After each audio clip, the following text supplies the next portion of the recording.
the world's most remote uncontacted tribes. A scar of red earth cuts through emerald canopy, a road to everywhere and nowhere. At the river, machines chew the bank, silt blooms like bruises drifting downstream.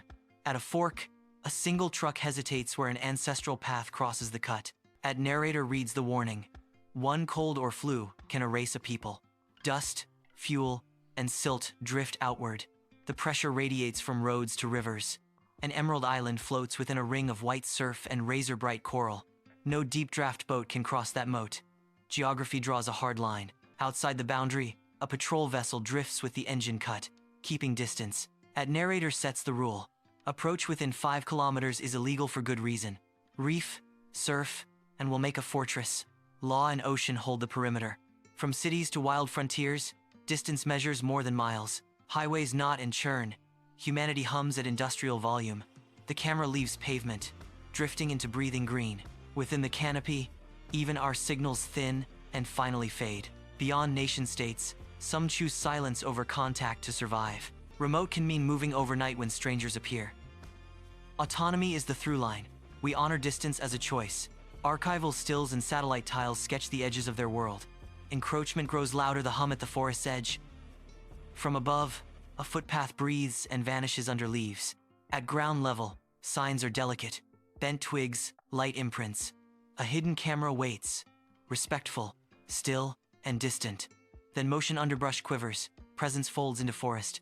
A leaf hut rises fast. Ribs, lattice, thatch in practiced order.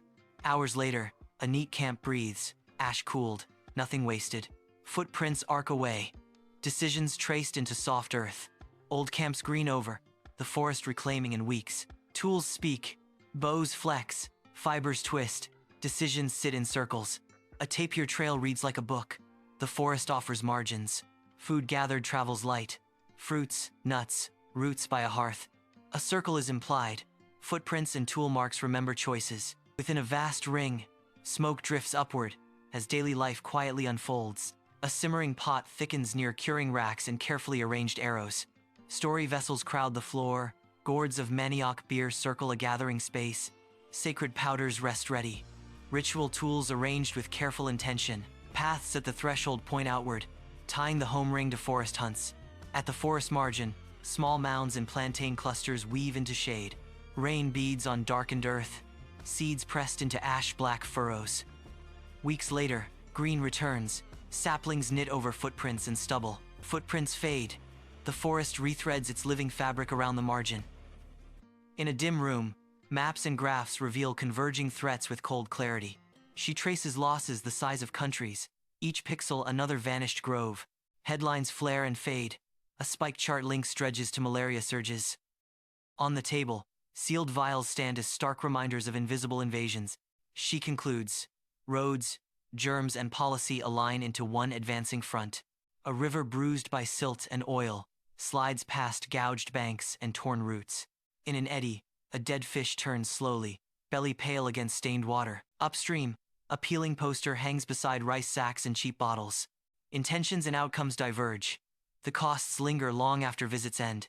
Back in the studio, boundaries overlay maps like quiet promises to hold back. She offers a step, support defenders of land rights and no-contact policy. Rain softens a narrow trail where footprints fade back into green. The reef flashes bright. A canoe waits at the edge of dazzling shallows. Under overlapping leaves, a circular clearing breathes, seen but left alone. Leave some frontiers alone, honoring autonomy as the way to survive.